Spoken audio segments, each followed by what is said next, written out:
Magandang umaga, kumusta po? Narito po ulit ang update natin para sa lagay ng ating panahon. Ngayong umaga po ng September 12, 2024 na kung saan sa ngayon po ay mas lalo pa na lumakas ang bagyo na ating minomonitor na nasa labas ng ating area of responsibility at nasa severe tropical storm category na po habang nasa layo ngayon ng 2,030 km east of northern Luzon at posibleng ngayong weekend ay nagbabanta na yan na papasok dito sa ating area of responsibility, pero dyan lamang po sa gilid, dyan po sa may northeastern part boundary, posibleng lalabas rin sa ating area of responsibility at consistent ang pinapakita na tutumbukin ang China at posible itong maging super typhoon bago pa man po tatama sa eastern part po ng China, posibleng sa linggo.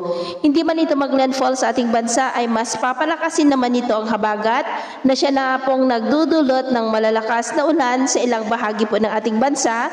Nakapektado ang Southern Luzon, Visayas at Mindanao at lalakas pa ang bugso ng habagat hanggang pa po sa mga susunod na araw.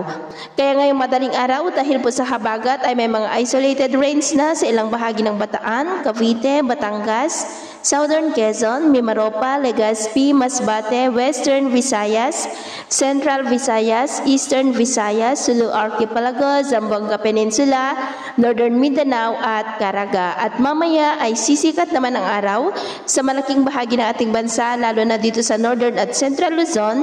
Pero dahil po sa habagat ay maulap ang kalangitan with isolated light to heavy rains.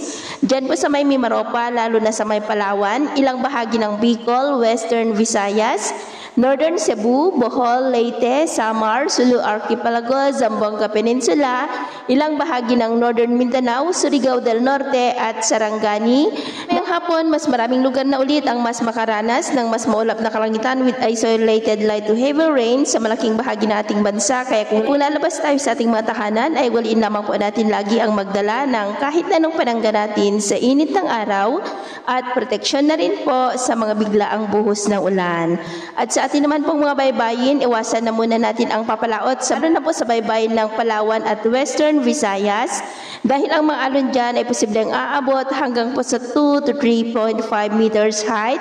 Epekto po yan ng lumalakas ng habagat kaya hanggat maari ay iwasan na muna natin ang papalaot sa mga nabanggit na baybayin para po mas makaiwas sa mga sakunang pangkaragatan. So ito lang latest update natin sa araw na ito. At ako po muli si James na nagsasabing sa kahit anong pagsubok po na darating sa ating buhay, huwag na huwag po tayong mawawalan ng pag-asa. Thank you and God bless.